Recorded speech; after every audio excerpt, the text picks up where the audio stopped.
3 a.m. sirens. Fake HOA cops ran the lock. One problem. Dad's a retired Navy SEAL, and the pump action's already chambered.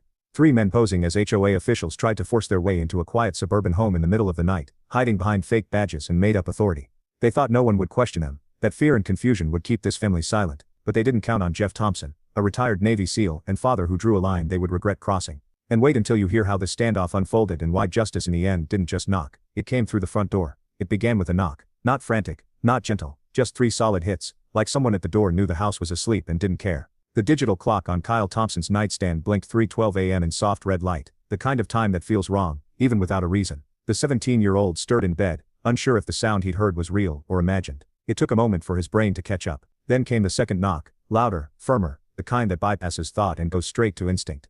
Kyle sat up, heart skipping. The house was supposed to be still. This was Florida. Things like this didn't happen here. Not in their neighborhood. He held his breath and listened. Silence. Then crash. Something downstairs hit the floor. Not just fell, was knocked over. A shattering pop of ceramic or glass echoed from the hallway, followed by a faint thud like someone had brushed against a wall. Now he was fully awake. He swung his feet to the floor, adrenaline catching up with his pulse. Half a second later, something moved at his door, low and fast. It was his sister. 10-year-old Lily slid into the room like a whisper, her pajama shirt rumpled, eyes wide with something Kyle had never seen in her before. Fear, real fear. She didn't speak at first, she just crawled to him, her hand clutching the door frame like it was the only solid thing in the world. "They're at the back door," she whispered, barely audible. "3 guys. I saw them through the upstairs window. They're wearing those HOA badges. Orange. They've got clipboards and little radios." Kyle blinked, trying to make that make sense. HOA at 3 o'clock in the morning. Lily shook her head. One of them pulled out a crowbar. He was trying to hide it, but I saw. That's when the cold crept in. The kind that doesn't come from open windows or busted heaters. It crawled down Kyle's spine and made everything slow down. The HOA might have been annoying. Letters about uncut grass,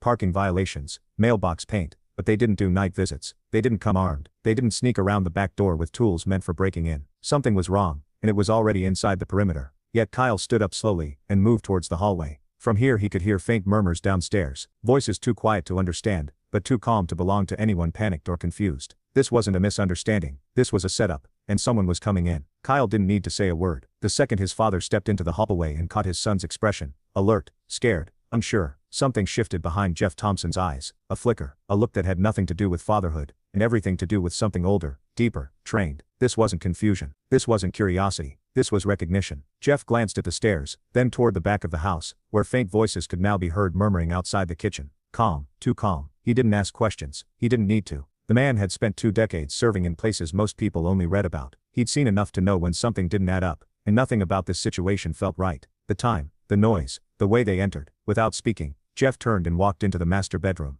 His steps were quiet, measured. Kyle followed a few paces behind, trying not to breathe too loudly, not to break the stillness his father had stepped into, as if the air had changed somehow the moment Jeff understood what was happening. Inside the walk-in closet was a biometric gun safe. No panic, no drama. Jeff pressed his thumb to the reader, waited for the soft click, then opened it. Inside, everything was arranged with the kind of precision that only comes from routine, familiarity, discipline. He pulled out the AR-15, standard issue for some, but for Jeff, it was something more. A tool he knew better than most people knew their own phones. He checked it, loaded it, chambered it, all in silence. Kyle stood frozen watching. He'd never seen his dad like this. Not angry, not afraid, just focused. Jeff finally turned and looked his son in the eyes. His voice was calm, controlled. "Stay behind me," he said. "If they come through that door, we don't talk. We end it." There was no threat in his voice, no drama, just a truth that needed to be said out loud one time. It wasn't a line from a movie. It wasn't bravado. It was the kind of thing a man says when he's lived long enough to know how fast things can go from bad to worse, and how quickly a single decision can mean the difference between loss and survival. Kyle nodded. That was all Jeff needed. He moved toward the hall, his steps quiet but ready. Every part of him, body, breath, posture, said one thing loud and clear. This house is not defenseless, and the people trying to test that, they were about to find out.